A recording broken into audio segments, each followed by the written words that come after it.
Go. Welcome to week 5. Welcome to week 5 of the Not Shamrock League fantasy preview / a little bit of week 4 recap. Congrats to everybody who won last week. A good week for us for real football and monster trucks. Excuse me. Good week for real football. Bills had a nice comeback win. Jets won. Giants won. Cowboys won. The only people not so happy in here, JJ with the Patriots. However, they had a great effort. They probably should have won that game in Lambeau. Will, you can play, but you can't make a whole lot of noise. Okay. Okay. Sound good? Okay. The Patriots put on a really great effort, but just didn't come away with the W. And then, of course, the Dolphins and the fiasco that's going on with them. So Marissa's probably not too happy about that. And we'll address Jets, Dolphins, and this week in a little while.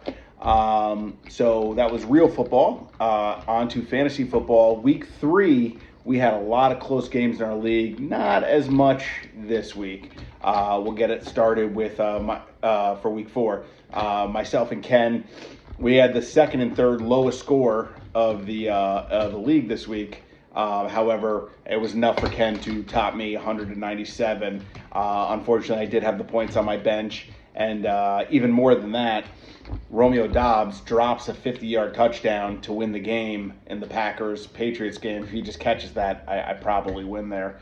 So unfortunately for me, even I had a chance to win despite the low score, but Ken pulls that victory out. And then you got Rob and Marcel. It was a pretty big victory for Rob, 142-109, but Marcel did have the bench points. If he gets Josh Jacobs in there over some of his guys with 34 on the bench, he's got a victory there.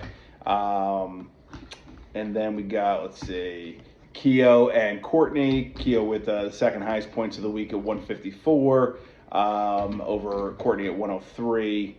We got Tom with the third highest points at 153 over Tom Jessup at 111. We got Kyle with another good week. 131 to 85 for Larry. And then finally, the high score of the week goes to JJ at 182. Hawkinson with that monster game at 39 points, defeating Marissa at 117. Your high score of the week was JJ. Your low score of the week was Larry. We saw his recap on Tuesday. Good job.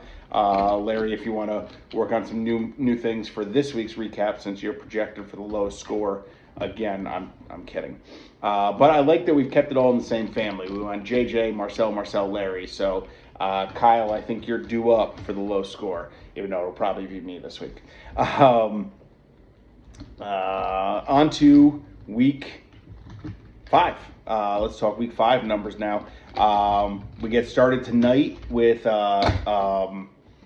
who we got? Broncos and Colts, right? Yeah. Yeah. Okay. Broncos and Colts are playing tonight. And obviously everyone's looking forward to the Jonathan Taylor versus Javonte Williams matchup. Those will be the two main guys in fantasy. Wait, what? You said they're both not playing? Why aren't they playing? They are playing. No, they're not playing. That's crazy. Jonathan Taylor's out this week with the bad toe. And then Javonte Williams is now out for the season. Unfortunately for Marcel and Larry. Marcel was the owner of Jonathan Taylor. Larry owned Javonte. Both got to pivot to new plans. As far as the guys that they do have going tonight, Marcel's got Russell Wilson. Keo's got Cortland Sutton. Larry still has Jerry Jeudy. Ken's got Pittman. Kyle's got Melvin Gordon, who's the big recipient from obviously the Javonte work. And then I have Nyheim Hines. I still haven't decided. It is noon when I'm recording this, so I got 8 hours to decide if I'm going to find a way to insert him in the lineup or not. I might start him over Etienne, even though I got a good feeling this is going to be the Etienne breakout week. So we'll see on that. As far as the matchups this week, we've got... Say, come on, computer. Come on, computer. Marcel and I battling out, and again, everybody's scoring. We're still mostly in that same range now. We got some people who are starting to project into the lower 1 teens, and we got some people who are kind of consistently getting up into the 130s. So there's starting to be some separation in the projections here. And then next week is when we'll really start to test depth, because next week is when bye weeks finally start coming into effect. So we got me and Marcel, 127 to 113 is the projection. Rob and Courtney, Rob is 130 to Courtney's 114.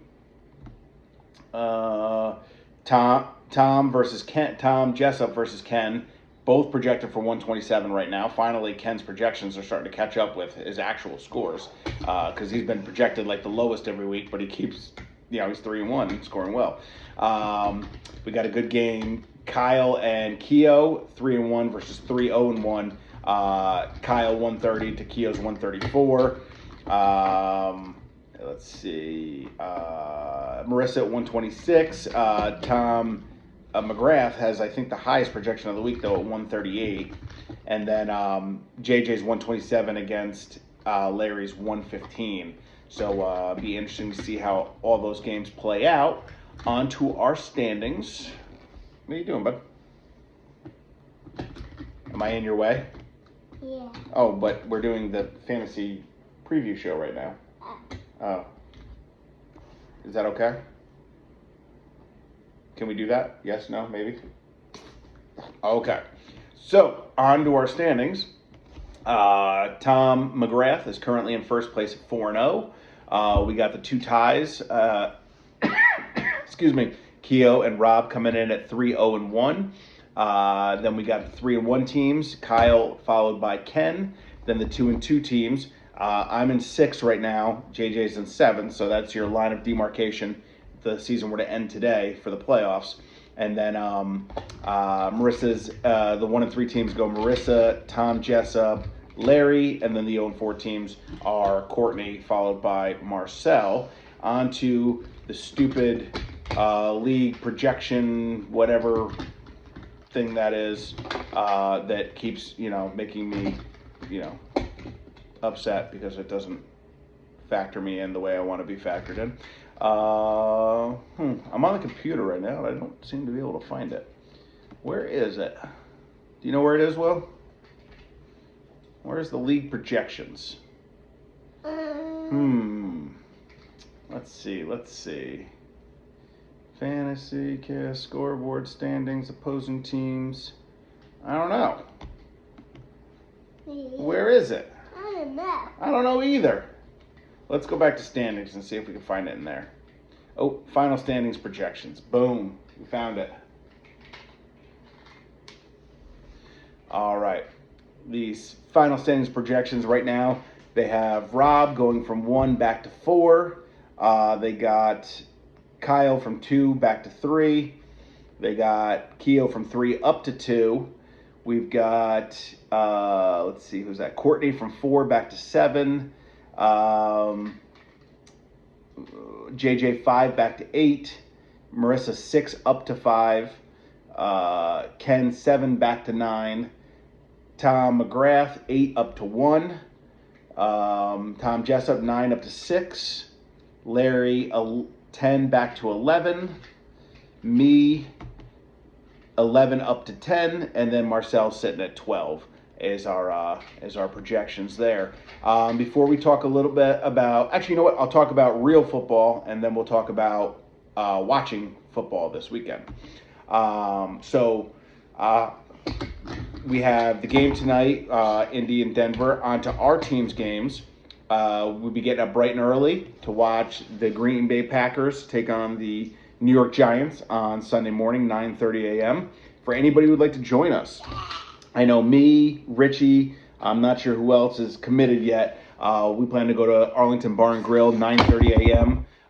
For the game. I'm working overtime that night, so I'm working till 7:30 in the morning, and my plan is to then wake up to, start with breakfast beers and bacon, egg, and cheeses, and move right into watching football, completely exhausted and having a good time. So we got Giants and Green Bay at 9:30. Then as for our teams, actually, let me talk about the game a little bit. Giants are beat up right now. I think I read 15 players aren't making the trip right now, so they're beat up, and the Packers are the better team on paper. But And Green Bay was almost beat at home by New England last week, so anything can happen. Give the Giants a shot on that. And it sounds like Danny Dimes is going to be playing, so that's good for the Giants. Pittsburgh at Buffalo. I don't like the line in the game. Buffalo is currently 14-point favorites over the Steelers. I don't like that. It makes me nervous. But I'm hopeful that we should be able to win that game.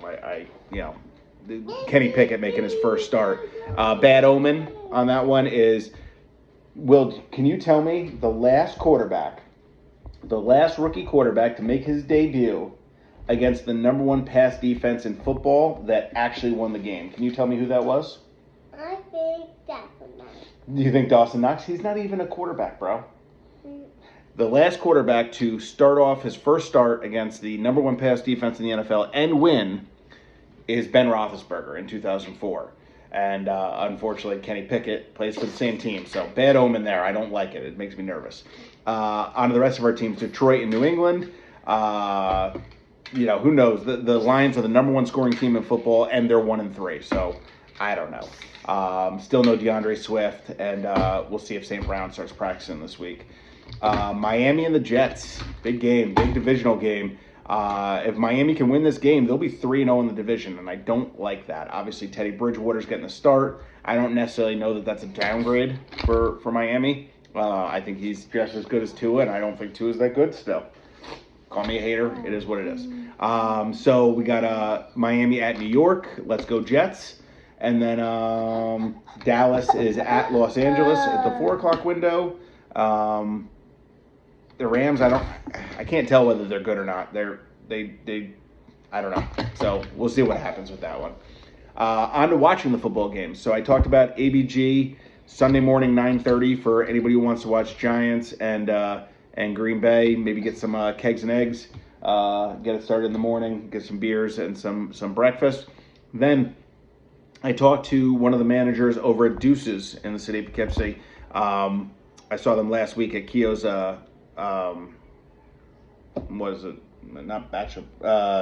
engagement party, and so we've got a table. So there's 5 TVs and a projector screen. So all of our games, obviously the Jets game is going to be on, and then the rest of our games should be on as well.